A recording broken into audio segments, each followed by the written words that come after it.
ನಮಸ್ಕಾರ ಸ್ನೇಹಿತರೆ, welcome to our tasty ಯಾತ್ರಾ ಕನ್ನಡ ಯೂಟ್ಯೂಬ್ ಚಾನಲ್. ಹಾಗೆ ಇವತ್ತಿನ ಹೊಸ ವಿಡಿಯೋಗೆ ನಿಮ್ಮೆಲ್ಲರಿಗೂ ಸುಸ್ವಾಗತ ಸ್ನೇಹಿತರೆ, ಇವತ್ತಿನ ವಿಡಿಯೋದಲ್ಲಿ ಇತ್ತೀಚೆಗಷ್ಟೇ ಕೆಲವು ತಿಂಗಳುಗಳ ಹಿಂದೆ ಸಾಕಷ್ಟು ಜನರ BPL ಕಾರ್ಡನ್ನು APL ಆಗಿ ಕನ್ವರ್ಟ್ ಮಾಡಿತ್ತು ಸರ್ಕಾರ. ಯಾಕೆ ಕನ್ವರ್ಟ್ ಮಾಡ್ತು, ಮತ್ತೆ ಅವರಿಗೆಲ್ಲ ಒಂದು ಹೊಸ ಅವಕಾಶ ಇದೆಯಾ, APL ಆಗಿರೋಂಥ ಕಾರ್ಡ್ಗಳು ಮತ್ತೆ BPL ಆಗುತ್ತಾ, ಈ ಸರ್ಕಾರದ ಹೊಸ ಆದೇಶ ಏನು, Karnataka BPL card new rules ಏನು ಅನ್ನೋದನ್ನು ಇವತ್ತಿನ ವಿಡಿಯೋದಲ್ಲಿ ನೋಡೋಣ ಸ್ನೇಹಿತರೆ. ನಿಮಗೆಲ್ಲರೂ ಗೊತ್ತಿರೋ ವಿಚಾರ, ಸ್ವಲ್ಪ ತಿಂಗಳುಗಳ ಹಿಂದೆ ಸಾಕಷ್ಟು ಜನರ ಕಾರ್ಡ್ಗಳು APL ಆಗಿ ಪರಿವರ್ತನೆ ಆಗಿತ್ತು. ಹಾಗೆ ಕೆಲವೊಂದಷ್ಟು ಜನಗಳ ಕಾರ್ಡ್ಗಳು ರದ್ದು ಕೂಡ ಆಗಿತ್ತು. ಇದಕ್ಕೆಲ್ಲ ಕಾರಣ ಏನು, ಯಾಕೆ ಈ ಥರ ಮಾಡಿದ್ರು, ಮತ್ತು ಇವಾಗ ರಾಜ್ಯ ಸರ್ಕಾರ ಮತ್ತು ಆಹಾರ ನಾಗರಿಕ ಸರಬರಾಜು ಇಲಾಖೆ ಒಂದು ಒಳ್ಳೆಯ ಅವಕಾಶವನ್ನು ಕೊಟ್ಟಿದೆಯಾ, ಮತ್ತು ನಿಮಗೆ BPL ಕಾರ್ಡನ್ನು ಪಡೆಯುವಂಥ ಒಂದು ಅವಕಾಶ ಇದೆಯಾ. ಹಾಗೆಯೇ ಇತ್ತೀಚೆಗೆ ಬಳ್ಳಾರಿಯಲ್ಲಿ 25,000ಕ್ಕೂ ಹೆಚ್ಚು ಕಾರ್ಡ್ಗಳು APL ಆಗಿದ್ದೇನಕ್ಕೆ, ಹಾಗೆ ನೀವು 6 ತಿಂಗಳುಗಳ ಕಾಲ ರೇಷನನ್ನು ತಗೊಳ್ದಿದ್ರೆ ನಿಮ್ಮ ಕಾರ್ಡ್ ಏನಾಗುತ್ತೆ, ರದ್ದಾಗುತ್ತಾ, ಇದೆಲ್ಲದರ ಸಂಪೂರ್ಣ ಮಾಹಿತಿಯನ್ನು ನಾನು ಈ ವಿಡಿಯೋದಲ್ಲಿ ನಿಮಗೆ ತಿಳಿಸ್ಕೊಡ್ತೀನಿ ಸ್ನೇಹಿತರೆ. ಹಾಗಾಗಿ ಈ ವಿಡಿಯೋವನ್ನು ಮಿಸ್ ಮಾಡದೆ ಕೊನೆ ತನಕ ನೋಡಿ. ವಿಡಿಯೋ ಇಷ್ಟ ಆದರೆ ಲೈಕು, ಕಮೆಂಟು, ಶೇರ್ ಮಾಡೋದನ್ನು ಮರಿಬೇಡಿ.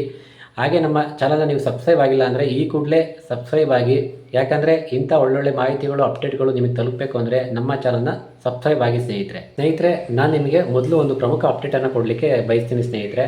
ಏನು ಅಂತ ಅಂದರೆ, ರಾಜ್ಯ ಸರ್ಕಾರ ಆಹಾರ ಮತ್ತು ನಾಗರಿಕ ಸರಬರಾಜು ಇಲಾಖೆ ಒಂದು ಮಹತ್ವದ ಆದೇಶವನ್ನು ಹೊರಡಿಸಿದೆ. ಏನು ಅಂತಂದರೆ, ಇದೇ ಒಂದು 4 to 5 ಮಂತ್ಸ್ ಬ್ಯಾಕು ಸಾಕಷ್ಟು ಜನರ ಕಾರ್ಡ್ಗಳು ರದ್ದಾಗಿತ್ತು, APLಗೆ ಕನ್ವರ್ಟ್ ಆಗಿತ್ತು. ಸೊ ಅಂಥ ಟೈಮ್ನಲ್ಲಿ ಸರ್ಕಾರ ಏನಂತ ಹೇಳಿತ್ತು, ಒಂದು 45 ದಿನಗಳ ಒಂದು ಗಡುವನ್ನು ಕೊಟ್ಟಿತ್ತು ನಮಗೆಲ್ಲ. ಸೊ ಯಾರ್ಯಾರು ಕಾರ್ಡ್ಗಳು ಯಾವ್ಯಾವ ಕಾರಣಗಳಿಂದ ರದ್ದಾಗಿದೆ, ಕನ್ವರ್ಟ್ ಆಗಿದೆ APLಗೆ, ಅಂಥವರೆಲ್ಲ ಒಂದು 45 ದಿನಗಳ ಗಡುವು ಒಳಗಡೆ ಒಂದು ಅರ್ಜಿಯನ್ನು ಸಲ್ಲಿಸಿ ಒಂದು ರೀಸನನ್ನು ಕೊಟ್ಟು ನೀವು ನಿಮ್ಮ ಕಾರ್ಡನ್ನು ಸರಿಪಡಿಸ್ಕೊಳ್ಬೇಕು ಅಂತ ಹೇಳಿತ್ತು. ಆದರೆ ಇಲ್ಲೇನು ಗೊತ್ತಾ ವಿಷಯ, ಸಾಕಷ್ಟು ಜನ ಅಂಥ ಒಂದು ಸಮಯದಲ್ಲಿ ಈ ಒಂದು ಅರ್ಜಿನ ಸಲ್ಲಿಸೋಕ್ಕೆ ಆಗಿರೋದಿಲ್ಲ. ಸೊ ಇವಾಗ ಸರ್ಕಾರ ಏನು ಮಾಡ್ತಾ ಇದೆ, ಅಂಥ ಅರ್ಹರಿಗೆ ಯಾರಿಗೂ ಕೂಡ ಅನ್ಯಾಯ ಆಗಬಾರ್ದು, ತೊಂದರೆ ಆಗಬಾರ್ದು ಅನ್ನೋ ನಿಟ್ಟಿನಲ್ಲಿ ಇವಾಗ ಆ 45 ದಿನಗಳ ಗಡುವು ಅಂತ ಏನು ಕೊಟ್ಟಿದ್ರಲ್ಲ ಅದನ್ನು ಸಡಿಲಿಕೆ ಮಾಡಿದೆ, ಮೀನ್ಸ್ ರದ್ದು ಮಾಡಿದೆ ಸ್ನೇಹಿತರೆ.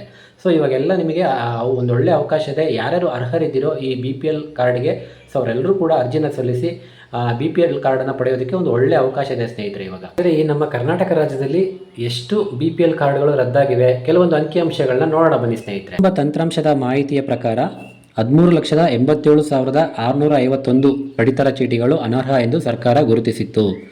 ಅದರಲ್ಲಿ ಸುಮಾರು 4 ಲಕ್ಷಕ್ಕೂ ಹೆಚ್ಚು BPL ಕಾರ್ಡ್ಗಳನ್ನು APL ಕಾರ್ಡ್ಗಳಾಗಿ ಪರಿವರ್ತಿಸಲಾಗಿತ್ತು.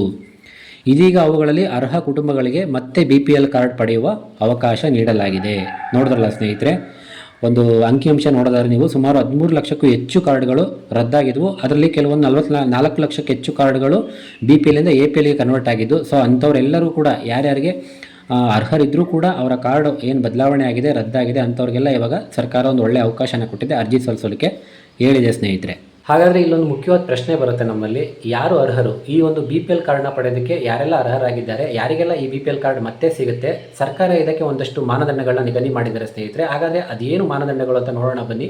ಆದಾಯ ತೆರಿಗೆ ಪಾವತಿದಾರರಾಗಿರಬಾರದು, ಅಂದರೆ ನೀವು ಇನ್ಕಮ್ ಟ್ಯಾಕ್ಸ್ ಪೇಯರ್ ಆಗಿರಬಾರ್ದು. ಎರಡನೇದು, 7 ಎಕರೆಗಿಂತ ಹೆಚ್ಚು ಕೃಷಿ ಭೂಮಿ ಇರಬಾರ್ದು, ಅಂದರೆ 7 ಎಕರೆಗಿಂತ ಜಾಸ್ತಿ ನಿಮ್ಮ ಒಂದು ಕೃಷಿ ಭೂಮಿ ಇರಬಾರ್ದು.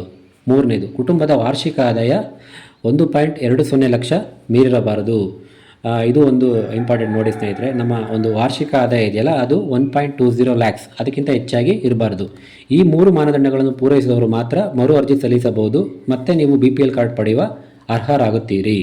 ಈಗ ಎಲಿಜಿಬಲ್ ಕ್ರೈಟೇರಿಯಾ ಏನು ಅಂತ ಗೊತ್ತಾಯ್ತಲ್ವ ಸ್ನೇಹಿತರೆ. ಈ ಒಂದು BPL ಕಾರ್ಡನ್ನು ಪಡೆಯೋದಕ್ಕೆ ಏನೇನು ಮಾನದಂಡಗಳು ನಾವು ಅದರೊಳಗೆ ಇರಬೇಕು, ಅದನ್ನು ಪೂರೈಸಬೇಕು ಅಂತ ಅಂದರೆ ಆಲ್ರೆಡಿ ತಿಳಿಸ್ದಾಗೆ ನಮ್ಮ ವಾರ್ಷಿಕ ಆದಾಯ 1.20 ಲಕ್ಷ ಮೀರಿರಬಾರದು, ಮತ್ತು ಹೆಚ್ಚು ಕೃಷಿ ಭೂಮಿಯನ್ನು ಹೊಂದಿರಬಾರದು, ಮತ್ತು ನಾವು ಇನ್ಕಮ್ ಟ್ಯಾಕ್ಸ್ ಪೇಯರ್ ಆಗಿರಬಾರ್ದು. ಇಲ್ಲಿ ಇನ್ನೊಂದಷ್ಟು ಜನರಿಗೆ ಕನ್ಫ್ಯೂಷನ್ ಇದೆ ಸ್ನೇಹಿತರೆ. ಕರ್ನಾಟಕದಲ್ಲಿ ಯಾವ ರೀತಿಯ ರೇಷನ್ ಕಾರ್ಡ್ಗಳಿವೆ, ಸದ್ಯಕ್ಕೆ 3 ರೀತಿಯ ರೇಷನ್ ಕಾರ್ಡ್ಗಳು, ಪಡಿತರ ಚೀಟಿಗಳಿವೆ. ಅದು ಯಾವ್ದು ಅಂತ ನೋಡೋಣ ಬನ್ನಿ. ಮೊದಲನೇದಾಗಿ ಅಂತ್ಯೋದಯ ಅನ್ನ ಯೋಜನೆ, AAY ಕಾರ್ಡ್ ಅಂತ ಹೇಳ್ತೀವಿ ಇದಕ್ಕೆ. ಇದು ಅತ್ಯಂತ ಬಡ ಹಾಗೂ ಆರ್ಥಿಕವಾಗಿ ಹಿಂದುಳಿದ ಕುಟುಂಬಗಳಿಗೆ ಇರುವಂಥದ್ದು ಕಾರ್ಡ್ ಇದು. ಇವರಿಗೆ ಅತ್ಯಂತ ಕಡಿಮೆ ದರದಲ್ಲಿ ಜೊತೆಗೆ ಉಚಿತವಾಗಿ ಕೂಡ ಪಡಿತರ ಅಂದರೆ ರೇಷನ್ನು ಸಿಗುತ್ತೆ ಸ್ನೇಹಿತರೆ. ಎರಡನೇದಾಗಿ BPL ಕಾರ್ಡ್, ಬಡತನ ರೇಖೆಗಿಂತ ಕೆಳಗಿರುವ ಕುಟುಂಬಗಳು ಅವರಿಗೆ ಕೊಡುವಂಥ ಈ ಕಾರ್ಡು. ಇದರ ಪ್ರಮುಖ ಲಾಭಗಳು ನೋಡೋದಾದರೆ, ಅನ್ನಭಾಗ್ಯ ಯೋಜನೆಯಡಿ ಪ್ರತಿ ಸದಸ್ಯರಿಗೆ 10 kg ಉಚಿತ ಅಕ್ಕಿ ಸಿಗುತ್ತೆ. ಎರಡನೇದಾಗಿ ರಾಜ್ಯ ಹಾಗೂ ಕೇಂದ್ರ ಸರ್ಕಾರದ ಅನೇಕ ಯೋಜನೆಗಳ ಲಾಭ ಸಿಗುತ್ತೆ. ಅಂದರೆ ಈ ಒಂದು ರೇಷನ್ ಕಾರ್ಡ್ BPL ಕಾರ್ಡ್ ನಿಮ್ಮ ಹತ್ರ ಇತ್ತು ಅಂತಂದರೆ ಸರ್ಕಾರದ ಬೇರೆ ಬೇರೆ ಯೋಜನೆಗಳಿಗೆ ಈ ಒಂದು ಕಾರ್ಡ್ ಯೂಸ್ ಆಗುತ್ತೆ. ತುಂಬ ಕಡೆ ಈಗ ಇನ್ಕಮ್ ಸರ್ಟಿಫಿಕೇಟ್ಗಾಗಿರ್ಬೋದು, ಒಂದು ಆಯುಷ್ಮಾನ್ ಕಾರ್ಡು, ಮತ್ತು ಹಾಸ್ಪಿಟಲ್ಲು, ಪ್ರೈವೇಟು, ಗೌರ್ಮೆಂಟು, ಈ ಥರ ನಾನಾ ಥರದ ಸೇವೆಗಳಿಗೆ ಈ ಒಂದು BPL ಕಾರ್ಡ್ ಯೂಸ್ ಆಗುತ್ತೆ ಸ್ನೇಹಿತರೆ. ಮೂರನೇದಾಗಿ ವಿವಿಧ ಸಬ್ಸಿಡಿ ಸೌಲಭ್ಯಗಳು, ಸೊ ಅದು ಕೂಡ ನಿಮಗೆ ಲಭ್ಯ ಇರುತ್ತೆ. ಸೊ ಅದು ಕೂಡ ನೀವು ಎಲಿಜಿಬಲ್ ಆಗಿರ್ತೀರ, ಸಬ್ಸಿಡಿನೂ ಕೂಡ ಸಿಗುತ್ತೆ. ಇನ್ನು ಮೂರನೇ ಕಾರ್ಡ್ ಬಂದು ಇನ್ನು ಮೇಜರ್ ಇದು APL ಕಾರ್ಡು, ಬಡತನ ರೇಖೆಗಿಂತ ಮೇಲಿರುವ ಕುಟುಂಬಗಳು ಅವರಿಗೆ ಕೊಡುವಂಥ ಇದು ಕಾರ್ಡ್ ಇದು. ಇದರ ಪ್ರಮುಖ ಲಾಭಗಳು ನೀವು ನೋಡೋದಾದರೆ, ಮೊದಲನೇದು ಕೆಲವು ಆಹಾರ ಪದಾರ್ಥಗಳು ರಿಯಾಯಿತಿ ದರದಲ್ಲಿ ನಿಮಗೆ ಸಿಗುತ್ತೆ, ಡಿಸ್ಕೌಂಟಲ್ಲಿ ಸಿಗುತ್ತೆ ನಿಮಗೆ ಗೌರ್ಮೆಂಟಿಂದ. ಸೊ ಎರಡನೇದಾಗಿ ಗುರುತಿನ ದಾಖಲೆಯಾಗಿ ಇದನ್ನು ಕೂಡ ಬಳಸ್ಬೋದು ನೀವು. ಮೂರನೇದಾಗಿ ಹಲವು ಸರ್ಕಾರಿ ಸೇವೆಗಳಿಗೆ ಪುರಾವೆಯಾಗಿ ಬಳಸ್ಬೋದು, ಪ್ರೂಫ್ ಆಗಿ ನೀವು ಇದನ್ನು ಬಳಸ್ಕೊಳ್ಬೋದು. ಇನ್ನೊಂದು ಪ್ರಮುಖ ವಿಷಯ ಸ್ನೇಹಿತರೆ, ನಾನು ಇವಾಗ ಏನು ಹೇಳಿದ್ನಲ್ಲ, ಈ 3 ಕಾರ್ಡ್ಗಳು AAY ಅನ್ನ ಅಂತ್ಯೋದಯ ಯೋಜನೆ, BPL ಕಾರ್ಡ್ ಮತ್ತು APL ಕಾರ್ಡ್, ಈ 3 ಕಾರ್ಡ್ಗಳನ್ನ ಆಧಾರ್ಗೆ ಲಿಂಕ್ ಮಾಡೋದು ಕಡ್ಡಾಯವಾಗಿದೆ. ಎಲ್ಲರೂ ಕೂಡ ಮಾಡಲೇಬೇಕು, ನೆನ್ಪಿಟ್ಕೊಳ್ಳಿ ಸ್ನೇಹಿತರೆ. ಇವಾಗ ಗೊತ್ತಾಯ್ತಲ್ಲ ಈ 3 ಕಾರ್ಡ್ಗಳಿಗೆ ಇರುವಂಥ ವ್ಯತ್ಯಾಸ ಏನು ಅಂತ ಗೊತ್ತಾಯ್ತಲ್ಲ. ಈಗ ನೆಕ್ಸ್ಟ್ ಅರ್ಜಿ ಸಲ್ಲಿಸೋದು ಹೇಗೆ ಅಂತ ನೋಡೋದಾದರೆ, ಈಗ ಯಾರ್ಯಾರ್ದು BPL ಕಾರ್ಡ್ ರದ್ದಾಗಿದೆ ಮತ್ತು BPL ಟು APL ಆಗಿ ಕನ್ವರ್ಟ್ ಆಗಿದೆ ಅಂಥವ್ರು ಏನು ಮಾಡಬೇಕು, ಹೇಗೆ ಅರ್ಜಿನ ಸಲ್ಲಿಸಬೇಕು ಅನ್ನೋದಾದರೆ ಸಿಂಪಲ್. ನೀವು ನಿಮ್ಮ ತಾಲೂಕಿನ ತಹಶೀಲ್ದಾರ್ ಕಚೇರಿಗೆ ನಿಮ್ಮ ಒಂದು ಅಗತ್ಯ ದಾಖಲೆಗಳೊಂದಿಗೆ ಭೇಟಿ ಕೊಟ್ಟು ಅರ್ಜಿಯನ್ನು ಸಲ್ಲಿಸಬೇಕಾಗುತ್ತೆ ಸ್ನೇಹಿತರೆ. ಇಲ್ಲಿ ನೀವು ಆನ್ಲೈನಲ್ಲೂ ಕೂಡ ಅರ್ಜಿಯನ್ನು ಸಲ್ಲಿಸ್ಬೋದು. ಹಾಗೆ ಈಗ ಆಫ್ಲೈನಲ್ಲಿ ಹೇಗೆ ಅರ್ಜಿಯನ್ನು ಸಲ್ಲಿಸೋದು ಅಂತ ಹೇಳ್ತಾ ಹೋಗ್ತೀನಿ ನೋಡಿ. ನೀವು ಕೆಲವೊಂದು ಅಗತ್ಯ ದಾಖಲೆಗಳನ್ನ ತೊಗೊಂಡೋಗಿ ಅರ್ಜಿಯನ್ನು ಸಲ್ಲಿಸಬೇಕಾಗುತ್ತೆ. ಅದು ಯಾವ್ಯಾವ ದಾಖಲೆಗಳು ಅಂತ ಹೇಳ್ತಾ ಹೋಗ್ತೀನಿ ನೋಡಿ. ಮೊದಲನೇದಾಗಿ ರದ್ದಾದ ಅಥವಾ APLಗೆ ಬದಲಾದ ರೇಷನ್ ಕಾರ್ಡ್ ವಿವರ, ಅದು ನಿಮ್ಮ ಕಾರ್ಡ್ ಏನು ಬದಲಾಗಿರುತ್ತೆ, ರದ್ದಾಗಿರುತ್ತಲ್ಲ, ಆ ಒಂದು ಕಾರ್ಡನ್ನು ನೀವು ಸಬ್ಮಿಟ್ ಮಾಡಬೇಕಾಗುತ್ತೆ. ಎರಡನೇದಾಗಿ ನಿಮ್ಮ ಒಂದು ಆಧಾರ್ ಕಾರ್ಡು, ನಿಮ್ಮ ಫ್ಯಾಮಿಲಿಯವರ ಎಲ್ಲರೂ ಯಾರ್ಯಾರ ಹೆಸರು ನೀವು ಸೇರಿಸಬೇಕು ಅಂತಿದ್ರೆ ಅವರೆಲ್ಲರ ಒಂದು ಆಧಾರ್ ಕಾರ್ಡನ್ನು ಕೊಡಬೇಕಾಗುತ್ತೆ. ಮೂರನೇದಾಗಿ ಕುಟುಂಬ ಸದಸ್ಯರ ಮಾಹಿತಿ, ಅದೇ ನಾನು ಹೇಳಿದ್ನಲ್ಲ, ಗಂಡ, ಹೆಂಡತಿ ಮತ್ತು ಮಕ್ಕಳು ಏನಿರ್ತಾರೆ, ನಿಮ್ಮ ಒಂದು ಕುಟುಂಬ ಸದಸ್ಯರ ಒಂದು ಮಾಹಿತಿಯನ್ನು, ಅವರ ಒಂದು ಆಧಾರ್ ಕಾರ್ಡನ್ನು ಕೊಡಬೇಕಾಗುತ್ತೆ. ನಾಲ್ಕನೇದು ಆದಾಯ ಪ್ರಮಾಣ ಪತ್ರ, ನಿಮ್ಮ ಒಂದು ಕುಟುಂಬದ ವಾರ್ಷಿಕ ಆದಾಯ ಏನಿರುತ್ತೆ ಅನ್ನೋದಕ್ಕೆ ಒಂದು ಪ್ರಮಾಣ, ಇನ್ಕಮ್ ಸರ್ಟಿಫಿಕೇಟನ್ನು, ಪ್ರೂಫನ್ನು ನೀವು ಕೊಡಬೇಕಾಗುತ್ತೆ. ಐದನೇದಾಗಿ ಭೂಮಿ ಹೊಂದಿರುವ ದಾಖಲೆ ಅಗತ್ಯವಿದ್ದರೆ, ನೋಡಿ ಇದು ಆಪ್ಷನಲ್ಲು, ಕೊಡಲೇಬೇಕು ಅಂತೇನಿಲ್ಲ, ಇನ್ ಕೇಸ್ ಕೇಳಿದ್ರೆ ಅದನ್ನು ಕೂಡ ಕೊಡಬೇಕಾಗುತ್ತೆ. ನೆಕ್ಸ್ಟ್ ಆರನೇದಾಗಿ ಇತರೆ ಸಂಬಂಧಿತ ದಾಖಲೆಗಳು, ಇನ್ನೇನಾದರೂ ಅವರು ಎಕ್ಸ್ಟ್ರಾ ಬೇರೆ ಏನಾದರೂ ರಿಲೇಟೆಡ್ ಡಾಕ್ಯುಮೆಂಟ್ಸ್ ಕೇಳಿದ್ರೆ ಅದನ್ನು ಕೂಡ ನೀವು ಸಬ್ಮಿಟ್ ಮಾಡಬೇಕಾಗುತ್ತೆ.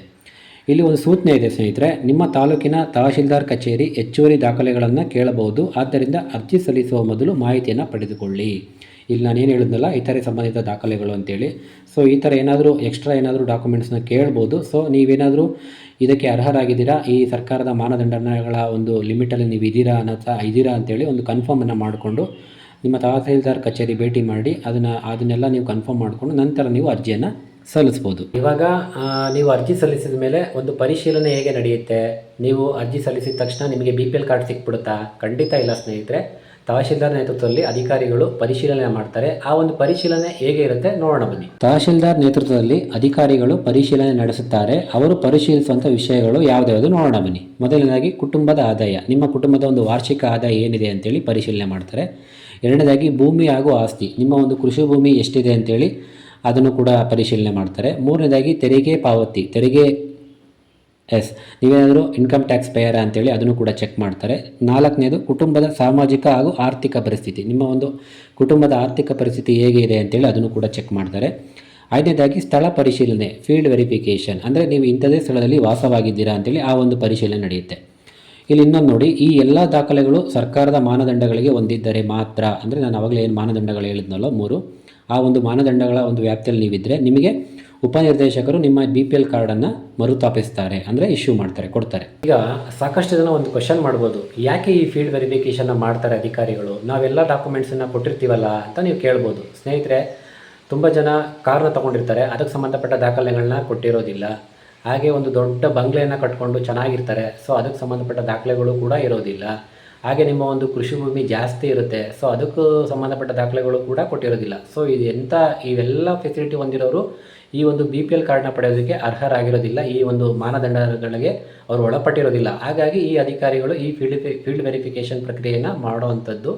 ಈಗ ಈ ವಿಷಯ ಕ್ಲಿಯರ್ ಆಯ್ತಲ್ವಾ?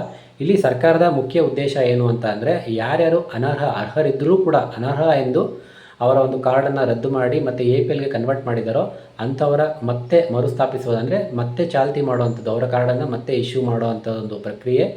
ಹಾಗೆ ಯಾರಿಗೂ ಕೂಡ ಅನ್ಯಾಯ ಆಗಬಾರ್ದು. ಈ ಒಂದು ವಿಚಾರದಲ್ಲಿ ಸಾಕಷ್ಟು ಜನ ವಿಷಯಗಳನ್ನ ಬೆಳಕಿಗೆ ತಂದರು. ಏನಪ್ಪ ಅಂದರೆ, ನಾವು BPL ಕಾರ್ಡ್ ಪಡೆಯೋದಕ್ಕೆ ಅರ್ಹರಿದ್ದರೂ ಕೂಡ ನಮ್ಮ ಕಾರ್ಡನ್ನು ರಿಜೆಕ್ಟ್ ಮಾಡಿದ್ದಾರೆ ಮತ್ತು APL ಆಗಿ ಕನ್ವರ್ಟ್ ಮಾಡಿದ್ದಾರೆ ಅಂತ ಹೇಳಿದರು. ಹಾಗಾಗಿ ಅದನ್ನೆಲ್ಲ ಸರಿಪಡಿಸಬೇಕು ಅಂತೇಳಿ ಈ ನಿಟ್ಟಿನಲ್ಲಿ ಸರ್ಕಾರ ಈ ಒಂದು ಕಾರ್ಯವನ್ನು ಕೈಗೊಂಡಿದೆ. ಇದರ ಜೊತೆಗೆ ಬಾಕಿ ಇರುವಂಥ ಸುಮಾರು 2.90 ಲಕ್ಷ ಅರ್ಜಿಗಳನ್ನ ವಿಲೇವಾರಿ ಮಾಡುವಂಥ ಪ್ರಕ್ರಿಯೆ ಮುಂದುವರಿಯುತ್ತೆ ಸ್ನೇಹಿತರೆ. ಅಂದರೆ ಈಗಾಗಲೇ 3 ಲಕ್ಷಕ್ಕೂ ಅಧಿಕ ಅರ್ಜಿಗಳು ಪೆಂಡಿಂಗ್ ಇದ್ದಾವೆ. ಅದನ್ನೆಲ್ಲದನ್ನು ಕ್ಲಿಯರ್ ಮಾಡಬೇಕು, ಸರಿಪಡಿಸಬೇಕು ಅನ್ನೋದು ಒಂದು ಸರ್ಕಾರದ ಮೇಯ್ನ್ ಮೋಟಿವ್ ಅಂದರೆ ಉದ್ದೇಶ ಆಗಿರುತ್ತೆ. ಇನ್ನೊಂದು ಮುಖ್ಯವಾದ ವಿಷಯ ನಿಮಗೆ ಹೇಳಲೇಬೇಕು ಸ್ನೇಹಿತರೆ, ನೀವು ತಿಳ್ಕೊಳ್ಳೇಬೇಕಾಗಿರೋಂಥ ವಿಚಾರ, ನೀವೇನಾದರೂ BPL ಕಾರ್ಡ್ ಹೊಂದಿದ್ದು 6 ತಿಂಗಳುಗಳ ಕಾಲ ನೀವು ರೇಷನ್ನ ತಗೊಳ್ಳದೆ ಹೋದರೆ, ಪಡೆದೇ ಹೋದರೆ ನಿಮ್ಮ ಕಾರ್ಡ್ ಏನಾಗುತ್ತೆ, ಇದ್ರ ಬಗ್ಗೆ ಆಹಾರ ಮತ್ತು ನಾಗರಿಕ ಸರಬರಾಜು ಇಲಾಖೆ ಏನು ಒಂದು ಎಚ್ಚರಿಕೆ ಸಂದೇಶವನ್ನು ಕೊಟ್ಟಿದೆ, ನೋಡೋಣ ಬನ್ನಿ ಸ್ನೇಹಿತರೆ. ಪಡೆಯದಿದ್ದರೆ ಅಂದರೆ ರೇಷನ್ನ ನೀವು ತಗೊಳ್ಳದೆ ಹೋದರೆ, ಪಡೆದೇ ಇದ್ದರೆ ಕಾರ್ಡ್ ಅಮಾನತುಗೊಳ್ಳುವ ಸಾಧ್ಯತೆ ಇದೆ, ಅಂದರೆ ಕ್ಯಾನ್ಸಲ್ ಆಗುವಂಥ ಸಾಧ್ಯತೆ ಇದೆ ಅಂತ ಹೇಳ್ತಾ ಇದೆ ಇಲಾಖೆಯ ಎಚ್ಚರಿಕೆ ಏನು ಅಂತ ನೋಡೋದಾದರೆ, ಸತತ 6 ತಿಂಗಳು ಪಡೆಯದ BPL ಕಾರ್ಡ್ಗಳನ್ನು ಅಮಾನತುಗೊಳಿಸಬಹುದು. ಅಂದರೆ ನೀವು ಕಂಟಿನ್ಯೂಸ್ ಆಗಿ ಒಂದು 6 ಮಂತ್ಸ್ ನೀವು ರೇಷನ್ನು ತಗೊಳ್ಳದೆ ಹೋದರೆ ನಿಮ್ಮ ಒಂದು ಕಾರ್ಡನ್ನು ಕ್ಯಾನ್ಸಲ್ ಮಾಡ್ತಾರೆ, ರದ್ದು ಮಾಡ್ತಾರೆ. ಸೊ ಅದೇ ರೀತಿ ಆಹಾರ ಇಲಾಖೆಯ ನಿಯಮಗಳ ಪ್ರಕಾರ ಆ ಒಂದು ನಿಯಮ ಏನು ಹೇಳುತ್ತೆ ಅಂದರೆ, ರೇಷನ್ ಪಡೆಯದಿದ್ದರೆ ಕಾರ್ಡು ನಿಷ್ಕ್ರಿಯವಾಗುತ್ತೆ, ಅಂದರೆ ರಿಜೆಕ್ಟ್ ಆಗುವಂಥ ಚಾನ್ಸಸ್ ಇದೆ. ಯಾಕೆ ಅಂತ ನೋಡೋದಾದರೆ, ಹಲವಾರು ಕುಟುಂಬಗಳು BPL ಕಾರ್ಡ್ ಹೊಂದಿದ್ದರೂ ತಿಂಗಳುಗಟ್ಟಲೆ ಪಡೆಯುತ್ತಿಲ್ಲ. ತುಂಬ ಕುಟುಂಬಗಳು ಈ ಒಂದು BPL ಕಾರ್ಡ್ ಇದ್ದರೂ ಕೂಡ ಅವರು ರೇಷನ್ನ ತಗೊಳ್ತಾ ಇಲ್ಲ ನಾನಾ ಕಾರಣಗಳಿಂದ. ಸೊ ಹಾಗಾಗಿ ಈ ಒಂದು ಎಚ್ಚರಿಕೆಯನ್ನು ಕೊಡ್ತಾ ಇದೆ. ಸರ್ಕಾರವು ಕಾರ್ಡ್ ನೈಜವಾಗಿ ಬಳಸಲಾಗುತ್ತಿದೆ ಎಂದು ಪರಿಶೀಲನೆ ಕೂಡ ಮಾಡುತ್ತೆ. ಏನು ಸರ್ಕಾರ ಇಶ್ಯೂ ಮಾಡಿರ್ತಲ್ಲ BPL ಕಾರ್ಡ್, ಇದನ್ನು ಬಳಸ್ತಾ ಇದ್ದಾರಾ ಇಲ್ವಾ ಏನು ಅಂತೇಳಿ ಅದನ್ನು ಕೂಡ ಒಂದು ಪರಿಶೀಲನೆ ಮಾಡ್ತಾರೆ ಸ್ನೇಹಿತರೆ. ಆದ್ದರಿಂದ BPL ಕಾರ್ಡ್ ಇದ್ದರೆ ನಿಯಮಿತವಾಗಿ ಪಡೆಯುವುದು ತುಂಬ ಇಂಪಾರ್ಟೆಂಟ್ ಆಗಿದೆ ಸ್ನೇಹಿತರೆ. ಇಲ್ಲಿ ಕೆಲವೊಂದಷ್ಟು ಜನಗಳು ಏನು ಮಾಡ್ತಿದ್ರು ಅಂತ ಅಂದರೆ, ರೇಷನ್ ಕಾರ್ಡ್ ಇದ್ದರೂ ಕೂಡ ಅವರು ಅಕ್ಕಿಯನ್ನು ತಗೊಳ್ತಾ ಇರಲಿಲ್ಲ. ಏನಪ್ಪ ಕಾರಣ ಅಂತಂದರೆ, ಇದು ಕುಚ್ಚಲಕ್ಕಿ ಇದೆ, ದಪ್ಪ ಅಕ್ಕಿ ಇದೆ, ಅಕ್ಕಿ ಚೆನ್ನಾಗಿಲ್ಲ ಅಂತೇಳಿ ಅವರು ಅಕ್ಕಿನೇ ತೊಗೊಳ್ತಾ ಇಲ್ಲ. ಕಾರ್ಡ್ ಇದೆ ಬಟ್ ಅಕ್ಕಿ ತೊಗೊಳ್ತಾ ಇಲ್ಲ. ಇನ್ನು ಕೆಲವರು ಏನು ಮಾಡ್ತಾರೆ, ನಾವು ಈ ಮಂತ್ ಇಲ್ಲಿ ಇರೋದಿಲ್ಲ, ಬೇರೆ ಕಡೆ ಎಲ್ಲ ಹೋಗ್ತಾ ಇದ್ದೀವಿ ಅಂತೇಳಿ ಆ ಮಂತ್ ಅಕ್ಕಿನೇ ತೊಗೊಳ್ಳೋದಿಲ್ಲ, ಬೇಡ ಅಂತೇಳಿ ಬಿಟ್ಬಿಡ್ತಾರೆ. ಸೊ 1 ಮಂತ್ ಆದರೆ ಓಕೆ, 2 ಮಂತ್ ಆದರೂ ಓಕೆ, 3 ಮಂತ್ಸ್ ಆದರೂ ಓಕೆ. ಅದೇ ಕಂಟಿನ್ಯೂಸ್ ಆಗಿ ನೀವು 6 ತಿಂಗಳುಗಳ ಕಾಲ ನಾವೆಲ್ಲ ಬೇರೆ ಕಡೆ ಶಿಫ್ಟ್ ಆಗಿದ್ದೀವಿ, ಸೆಟ್ಲ್ ಆಗಿದ್ದೀವಿ, ನಮಗೆ ಅಕ್ಕಿನೇ ಬೇಡ ಅಂತೇಳಿ ನೀವು ಕಂಪ್ಲೀಟಾಗಿ ಬಿಟ್ಬಿಟ್ರೆ, ಸೊ ಆವಾಗ ಇಲಾಖೆ ಏನು ಎಚ್ಚರಿಕೆ ಕೊಡ್ತಾರೆ, ನಿಮ್ಮ ಒಂದು ಕಾರ್ಡನ್ನು ರದ್ದು ಮಾಡ್ತೀವಿ, ಅಮಾನತುಗೊಳಿಸ್ತೀವಿ, ಅಂದರೆ ಕ್ಯಾನ್ಸಲ್ ಆಗುತ್ತೆ ಅಂತೇಳಿ ಒಂದು ಎಚ್ಚರಿಕೆಯನ್ನು ಕೊಡ್ತಾ ಇದೆ ಸ್ನೇಹಿತರೆ. ಎಕ್ಸಾಂಪಲ್, ಇವಾಗ ರೀಸೆಂಟಾಗಿ ನಾನು ಬಳ್ಳಾರಿ ಜಿಲ್ಲೆ ತೊಗೊಳ್ತೀನಿ. ಆ ಬಳ್ಳಾರಿ ಜಿಲ್ಲೆಯಲ್ಲಿ ಸುಮಾರು 25,000ಕ್ಕೂ ಹೆಚ್ಚು ಕಾರ್ಡ್ಗಳನ್ನ APL ಆಗಿ ಕನ್ವರ್ಟ್ ಮಾಡಿದ್ದಾರೆ ಸ್ನೇಹಿತರೆ. ಹಾಗಾಗಿ ಒಂದು ಎಚ್ಚರಿಕೆ ನಿಮಗೆ, ನೀವು ಅರ್ಜಿಯನ್ನು ಸಲ್ಲಿಸುವ ಮುಂಚೆ ಕೆಲವೊಂದಷ್ಟು ಮಾಹಿತಿಗಳನ್ನ ತಹಶೀಲ್ದಾರ್ ಕಚೇರಿಯಿಂದ ಪಡೆದುಕೊಳ್ಳಿ. ನೀವು ಈ ಒಂದು ಸರ್ಕಾರದ ಮಾನದಂಡನೆಗಳಿಗೆ ಒಳಪಟ್ಟಿದ್ದೀರಾ ಮತ್ತು ನೀವು ಅರ್ಹರಾಗಿದ್ದೀರಾ, ನಿಮ್ಮ ಹತ್ರ ಏನೆಲ್ಲ ದಾಖಲೆಗಳನ್ನ ಕೊಡಬೇಕಾಗುತ್ತೆ ಅದೆಲ್ಲದನ್ನು ತಿಳ್ಕೊಂಡು ನಂತರ ನೀವು ಅರ್ಜಿಯನ್ನು ಸಲ್ಲಿಸಿ. ಈಗ ಇನ್ನೊಂದು ಪ್ರಶ್ನೆ ಏನಪ್ಪ ಅಂತ ಅಂದರೆ, ಈ ಹೊಸ BPL ಕಾರ್ಡ್ ವಿತರಣೆ ಯಾವಾಗ ಕೊಡ್ತಾರೆ, ಯಾವಾಗ ನಾವು ಅರ್ಜಿಯನ್ನು ಸಲ್ಲಿಸಬೇಕು ಅಂತ ಒಂದಷ್ಟು ಜನ ಕೇಳ್ತಾ ಇದ್ದಾರೆ ಸ್ನೇಹಿತರೆ. ಸದ್ಯಕ್ಕೆ ಇವಾಗ ಸರ್ಕಾರದ ಮೇನ್ ಉದ್ದೇಶ ಏನಾಗಿದೆ ಅಂತಂದರೆ, ಈಗ ಯಾರು ಅರ್ಹರಿದ್ದು ಅವರ ಒಂದು BPL ಕಾರ್ಡ್ ರದ್ದಾಗಿದೆ, APL ಆಗಿ ಕನ್ವರ್ಟ್ ಆಗಿದೆ, ಅಂಥವರ ಕಾರ್ಡ್ಗಳನ್ನ ಸರಿ ಮಾಡುವಂಥ ಒಂದು ಪ್ರಕ್ರಿಯೆ ಶುರುವಾಗಿದೆ. ಈ ಒಂದು ಪ್ರಕ್ರಿಯೆ ಕಂಪ್ಲೀಟ್ ಆದ ನಂತರ ಈ ಒಂದು ಹೊಸ BPL ಕಾರ್ಡ್ ವಿತರಣೆ ಒಂದು ಪ್ರಕ್ರಿಯೆಯನ್ನು ಯಾವಾಗ ಸ್ಟಾರ್ಟ್ ಮಾಡಬೇಕಂತೇಳಿ ಸರ್ಕಾರ ಒಂದು ಡಿಸಿಷನ್ನ ತಗೊಳ್ತಾರೆ. ಹಾಗಾದರೆ ಇವಾಗ ಆನ್ಲೈನ್ನಲ್ಲಿ ಹೇಗೆ ನಾವು ಈ ಅರ್ಜಿಯನ್ನು ಸಲ್ಲಿಸೋದು ಅಂತ ನೋಡೋದಾದ್ರೆ ಸ್ನೇಹಿತರೆ, ನಾನು ಆಲ್ರೆಡಿ ನಿಮಗೆ ಆಫ್ಲೈನಲ್ಲಿ ಹೇಗೆ ಅರ್ಜಿಯನ್ನು ಸಲ್ಲಿಸೋದು ಅಂತ ಹೇಳಿದ್ದೀನಿ. ನಿಮ್ಮ ತಾಲೂಕಿನ ನಾಡ ಕಚೇರಿ, ತಹಶೀಲ್ದಾರ್ ಕಚೇರಿಗೆ ಹೋಗ್ಬಿಟ್ಟು ಒಂದು ಅಗತ್ಯ ದಾಖಲೆಗಳನ್ನ ನೀವು ಕೊಟ್ಟು ಅರ್ಜಿಯನ್ನು ಸಲ್ಲಿಸ್ಬೋದು. ಈಗ ಆನ್ಲೈನ್ ಹೇಗೆ ಅಂತ ನೋಡೋದಾದರೆ ಸಿಂಪಲ್ ಸ್ನೇಹಿತರೆ, ಒಂದಷ್ಟು ಸೇವೆಗಳನ್ನ ನೀವು ಇಲ್ಲಿ ಯೂಸ್ ಮಾಡಬೇಕಾಗುತ್ತೆ. ನಾನು ಈಗ ನನ್ನ ಸ್ಕ್ರೀನ್ ಡಿಸ್ಪ್ಲೇ ಮೇಲೆ ಹಾಕಿರ್ತೀನಿ ನೋಡಿ, ಆ ಒಂದು ವೆಬ್ಸೈಟ್ಗೆ ನೀವು ಭೇಟಿ ಕೊಡಬೇಕಾಗುತ್ತೆ. ಆಹಾರ ಮತ್ತು ನಾಗರಿಕ ಸರಬರಾಜು ಇಲಾಖೆಯ ಅಧಿಕೃತ ವೆಬ್ಸೈಟ್ ಆಹಾರ ಕರ್ನಾಟಕ ಪೋರ್ಟಲ್, ahara.karnataka.gov.in ಈ ಒಂದು ಅಧಿಕೃತ ವೆಬ್ಸೈಟ್ಗೆ ಭೇಟಿ ಕೊಟ್ಟು ಅಲ್ಲಿ ಈ ಸರ್ವಿಸಸ್ ಅನ್ನೋ ಆಪ್ಷನನ್ನು ಆಯ್ಕೆ ಮಾಡಿ, ಅಲ್ಲಿ ನಿಮಗೆ ನ್ಯೂ ರೇಷನ್ ಕಾರ್ಡ್ ಅಂತ ಒಂದು ಸೆಲೆಕ್ಷನನ್ನು ಮಾಡಿಕೊಂಡು ಅಲ್ಲಿ BPL APL ಅಂತ ಕೇಳುತ್ತೆ, ಅದನ್ನು ನೀವು ಸೆಲೆಕ್ಷನ್ ಮಾಡಬೇಕಾಗುತ್ತೆ. ಅದಾದಮೇಲೆ ನಿಮ್ಮ ಒಂದು ಆಧಾರ್ ಸಂಖ್ಯೆಯನ್ನು ಎಂಟರ್ ಮಾಡಿ OTP ಬರುತ್ತೆ. ಅದಾದ ನಂತರ ನಿಮ್ಮ ಕುಟುಂಬದ ಸದಸ್ಯರ ವಿವರವನ್ನು ಕೇಳುತ್ತೆ. ನೀವು ರೇಷನ್ ಕಾರ್ಡಲ್ಲಿ ಯಾರ್ಯಾರನ್ನ ಆಡ್ ಮಾಡಬೇಕು ಅಂತಿದ್ದೀರೋ ಆ ಎಲ್ಲ ಸದಸ್ಯರ ವಿವರಗಳನ್ನ, ಅವರ ಒಂದು ಆಧಾರ್ ಕಾರ್ಡ್ ವಿವರಗಳನ್ನೆಲ್ಲ ನೀವು ಅಲ್ಲಿ ಎಂಟರ್ ಮಾಡಬೇಕಾಗುತ್ತೆ. ಅದಾದ ನಂತರ ನಿಮ್ಮ ಒಂದು ವಿಳಾಸ, ಅಡ್ರೆಸ್ ಮತ್ತು ಒಂದು ವಾರ್ಷಿಕ ಆದಾಯವ ಅದನ್ನು ಕೇಳುತ್ತೆ. ಆ ಎಲ್ಲ ಡೀಟೇಲ್ಸ್ಗಳನ್ನ ನೀವು ಅಪ್ಡೇಟ್ ಮಾಡಿ ಫೈನಲ್ ಆಗಿ ಸಬ್ಮಿಟ್ ಅನ್ನೋ ಒಂದು ಆಪ್ಷನ್ ಇರುತ್ತೆ, ಅದನ್ನು ಕ್ಲಿಕ್ ಮಾಡಿ ನಿಮಗೆ ಒಂದು ಅಕ್ನಾಲ್ಜ್ಮೆಂಟ್ ಸ್ಲಿಪ್ ಬರುತ್ತೆ ಸ್ನೇಹಿತರೆ. ಅದನ್ನು ಮಿಸ್ ಮಾಡದೆ ಸೇಫಾಗಿ ಇಟ್ಕೊಳ್ಳಿ. ಯಾಕಂತಂದರೆ ಫ್ಯೂಚರ್ನಲ್ಲಿ ನಿಮ್ಮ ಒಂದು ಅರ್ಜಿ ಸ್ಟೇಟಸ್ ಏನಾಗಿದೆ ಅಂತ ಒಂದು ಪರಿಶೀಲನೆ ಮಾಡೋದಕ್ಕೆ ಈ ಒಂದು ಸ್ಲಿಪ್ ನಿಮಗೆ ಯೂಸ್ ಆಗುತ್ತೆ. ಇಷ್ಟೇ ಸ್ನೇಹಿತರೆ, ಸಿಂಪಲ್ಲಾಗಿ ನೀವು ಆನ್ಲೈನಲ್ಲೂ ಕೂಡ ಅರ್ಜಿಯನ್ನು ಸಲ್ಲಿಸ್ಬೋದು. ಇದಾದ ನಂತರ ಪರಿಶೀಲನೆ ಇರುತ್ತೆ. ಈಗ ನಿಮಗೆ ಆನ್ಲೈನಲ್ಲಿ ಅರ್ಜಿ ಸಲ್ಲಿಸೋದಕ್ಕೆ ಗೊತ್ತಾಗ್ತಾ ಇಲ್ಲ ಯಾವ ಥರ ಏನು ಅಂತ ನಿಮಗೆ ಏನಾದರೂ ಅನಿಸಿದರೆ ಡೋಂಟ್ ವೆರಿ ಸ್ನೇಹಿತರೆ, ನೀವು ಆಫ್ಲೈನಲ್ಲೂ ಕೂಡ ಕೆಲವೊಂದಷ್ಟು ಕೇಂದ್ರಗಳಿಗೆ ಹೋಗಿ ಭೇಟಿ ಕೊಟ್ಟು ನೀವು ಅರ್ಜಿಯನ್ನು ಸಲ್ಲಿಸ್ಬೋದು. ಅದ್ಯಾವ ಕೇಂದ್ರಗಳು ನೋಡೋಣ ಬನ್ನಿ. ಆಫ್ಲೈನ್ ಕೇಂದ್ರಗಳು ಮತ್ತು ಸೇವೆಗಳು. ಮೊದಲನೇ ಕರ್ನಾಟಕ 1, ಬೆಂಗಳೂರು 1, ನಾಡ ಕಚೇರಿ. ಈ 3 ಕೇಂದ್ರಗಳಲ್ಲಿ ನೀವು ಆಫ್ಲೈನಲ್ಲಿ ಹೋಗಿ ಅರ್ಜಿಯನ್ನು ಸಲ್ಲಿಸ್ಬೋದು ಸ್ನೇಹಿತರೆ. ಅಲ್ಲಿ ನೀವು ಆಪ್ರೇಟರ್ ಮೂಲಕವೂ ಕೂಡ ಅರ್ಜಿಯನ್ನು ಸಲ್ಲಿಸ್ಬೋದು. ಈಗ ನಾನು ನಿಮಗೆ ಒಂದಷ್ಟು ಸಲಹೆಗಳನ್ನ ಕೊಡ್ತೀನಿ ಸ್ನೇಹಿತರೆ. ನೀವು ಯಾರಾದರೂ APL ಟು BPL ಕಾರ್ಡ್ ಮಾಡಿಸ್ತೀರಾ ಅಂತಂದರೆ ನಿಮಗೆ ಒಂದಷ್ಟು ಸಲಹೆಗಳು. ಅದೇನಪ್ಪ ಸಲಹೆಗಳು ನೋಡೋಣ ಬನ್ನಿ. ಅರ್ಜಿ ಸಲ್ಲಿಸುವ ಮೊದಲು ಅರ್ಹತೆ ಮತ್ತು ಸಿದ್ಧತೆ. ಮೊದಲನೇದಾಗಿ ನೀವು ಅರ್ಹರಾಗಿದ್ದೀರಾ ಎಂದು ಖಚಿತಪಡಿಸಿಕೊಳ್ಳಿ. ನೀವು ಈ ಒಂದು BPL ಕಾರ್ಡನ್ನು ಪಡೆಯೋದಕ್ಕೆ ಅರ್ಹರಾಗಿದ್ದೀರಾ, ಸರ್ಕಾರದ ಮಾನದಂಡಗಳಿಗೆ ಒಳಪಟ್ಟಿದ್ದೀರಾ ಅಂತೇಳಿ ಕನ್ಫರ್ಮ್ ಮಾಡ್ಕೊಳ್ಳಿ. ಎಲ್ಲ ದಾಖಲೆಗಳನ್ನು ಸರಿಯಾಗಿ ಸಿದ್ಧಪಡಿಸಿ. ನಿಮ್ಮ ಒಂದು ಆಧಾರ್ ಕಾರ್ಡು, ವಾರ್ಷಿಕ ಆದಾಯ ಪ್ರಮಾಣ ಪತ್ರ ಮತ್ತು ನಿಮ್ಮ ಒಂದು ದಾಖಲೆಗಳೇನಿದೆ ಅದನ್ನೆಲ್ಲದನ್ನು ಕೂಡ ಸಿದ್ಧಪಡಿಸ್ಕೊಬೇಕು ನೀವು. ಮಾಹಿತಿ ಮತ್ತು ಸಹಾಯ. ತಹಶೀಲ್ದಾರ್ ಕಚೇರಿ ಅಥವಾ ಸ್ಥಳೀಯ ಆಹಾರ ಇಲಾಖೆಯಿಂದ ಮಾಹಿತಿಯನ್ನು ಪಡೆದುಕೊಳ್ಳಿ. ನೀವು ಅರ್ಜಿನ ಸಲ್ಲಿಸೋಕ್ಕೆ ಮುಂಚೆ ನಿಮ್ಮ ಒಂದು ತಹಶೀಲ್ದಾರ್ ಕಚೇರಿ ಅಥವಾ ಆಹಾರ ಇಲಾಖೆಯಲ್ಲಿ ನೀವು ಇದ್ರ ಬಗ್ಗೆ ಏನೇನು ಮಾಹಿತಿ, ಏನೇನು ದಾಖಲೆಗಳನ್ನ ಕೊಡಬೇಕು ಅಂತೇಳಿ ಒಂದಷ್ಟು ಮಾಹಿತಿಯನ್ನು ಪಡ್ಕೊಳ್ಳೋದು ಬೆಟರು. ಯಾವುದೇ ಅನುಮಾನ ಇದ್ದರೆ ಆಹಾರ ಮತ್ತು ನಾಗರಿಕ ಸರಬರಾಜು ಇಲಾಖೆ ಹೆಲ್ಪ್ಲೈನ್ ಸಂಪರ್ಕಿಸಿ. ಹಾಗೆ ನೀವು ಹೋಗೋಕ್ಕಾಗಿಲ್ಲ ಅಂತ ಅಂದರೆ ಅವರ ಒಂದು ಹೆಲ್ಪ್ಲೈನ್ ನಂಬರ್ ಇರುತ್ತೆ, ಅದನ್ನು ಕೂಡ ನೀವು ಸಂಪರ್ಕ ಮಾಡಿ ಮಾಹಿತಿಯನ್ನು ಪಡ್ಕೊಳ್ಬೋದು. ಸರಿಯಾದ ಮಾಹಿತಿ ಮತ್ತು ಸರಿಯಾದ ದಾಖಲೆಗಳು ನಿಮ್ಮ ಅರ್ಜಿ ಸಲ್ಲಿಕೆ ಸುಲಭಗೊಳಿಸುತ್ತದೆ.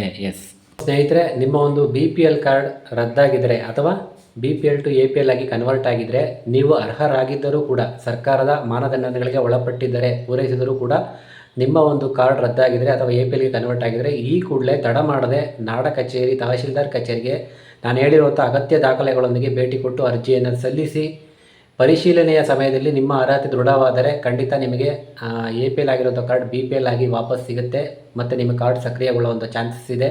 ಹಾಗೆ ನಿಮಗೆ ಸರ್ಕಾರದ ಎಲ್ಲ ಯೋಜನೆಗಳು ಸಿಗುತ್ತೆ ಸ್ನೇಹಿತರೆ. ಇಂಪಾರ್ಟೆಂಟ್ ರೇಷನ್ ಕಾರ್ಡ್ ಅನ್ನೋದು ಭಾಳ ಇಂಪಾರ್ಟೆಂಟು. ಇದರಿಂದ ನಿಮಗೆ ಎಲ್ಲ ಸರ್ಕಾರಿ ಯೋಜನೆಗಳಿಗೆ ತುಂಬ ಯೂಸ್ಫುಲ್ ಆಗುತ್ತೆ. ಎಲ್ಲರೂ ಕೂಡ ಈ ಒಂದು ಅವಕಾಶನ ಉಪಯೋಗಿಸ್ಕೊಳ್ಳಿ. ಸರ್ಕಾರ ಏನು ಹೇಳಿತ್ತು ಸ್ಟಾರ್ಟಿಂಗಲ್ಲಿ 45 ದಿನಗಳ ಗಡುವು, ಅದನ್ನು ಸಡಿಲಿಕೆಗೊಳಿಸಿ ಎಲ್ಲರಿಗೂ ಕೂಡ ಒಂದು ಅವಕಾಶವನ್ನು, ಒಂದು ಒಳ್ಳೆಯ ಅವಕಾಶವನ್ನು ಕೊಟ್ಟಿದೆ. ಇದನ್ನು ಎಲ್ಲರೂ ಉಪಯೋಗಿಸ್ಕೊಳ್ಳಿ ಸ್ನೇಹಿತರೆ. ಸಾಕಷ್ಟು ಜನಕ್ಕೆ ಗೊಂದಲ ಇತ್ತು, ನಾನು ಅರ್ಹರಿದ್ದರೂ ಕೂಡ ನನ್ನ ಕಾರ್ಡನ್ನು ಯಾಕೆ APL ಮಾಡಿದ್ದಾರೆ, ನನ್ನ ಕಾರ್ಡನ್ನು ಯಾಕೆ ರದ್ದು ಮಾಡಿದ್ದಾರೆ. ಸೊ ಸರ್ಕಾರ ನಾನಾ ಕಾರಣಗಳಿಂದ ಈ ಒಂದು ಡಿಸಿಷನ್ ತೊಗೊಂಡಿತ್ತು. ವಾಟ್ ಎವರ್ ಅದೇನೇ ಇರಲಿ, ಇವಾಗ ಈ ಒಂದು ಅವಕಾಶನ ನೀವೆಲ್ಲರೂ ಕೂಡ ಉಪಯೋಗ ಮಾಡಿಕೊಳ್ಳಿ. ಹಾಗೆ ಈ ವಿಡಿಯೋವನ್ನು ಎಲ್ಲ ಅರ್ಹರಿಗೂ ತಲುಪಿಸಿ ನಿಮ್ಮ ಫ್ಯಾಮಿಲಿ ಫ್ರೆಂಡ್ಸ್ ಗ್ರೂಪ್ಗೆ ಶೇರ್ ಮಾಡೋದನ್ನು ಮರಿಬೇಡಿ. ಅವ್ರಿಗೂ ಕೂಡ ಇನ್ಫಾರ್ಮೇಷನ್ ಸಿಗುತ್ತೆ, ಅವ್ರಿಗೂ ಕೂಡ ಹೆಲ್ಪ್ ಆಗುತ್ತೆ. ಹಾಗೆ ಇನ್ನೊಂದಷ್ಟು ಮಾಹಿತಿಗಳಿಗೆ ನಾನು ನಿಮ್ಮ ಮುಂದೆ ನೆಕ್ಸ್ಟ್ ಎಪಿಸೋಡ್ನಲ್ಲಿ ಹಾಜರಾಗಿರ್ತೀನಿ. ಹಾಗೆ ಈ ವಿಡಿಯೋದ ಬಗ್ಗೆ ನಿಮ್ಮ ಕಮೆಂಟ್ ಏನು ಅನ್ನೋದನ್ನು ಕಮೆಂಟ್ ಬಾಕ್ಸ್ನಲ್ಲಿ ತಪ್ಪದೇ ತಿಳಿಸಿ ಸ್ನೇಹಿತರೆ. ಮತ್ತೆ ಸಿಗೋಣ. ನಮಸ್ಕಾರ.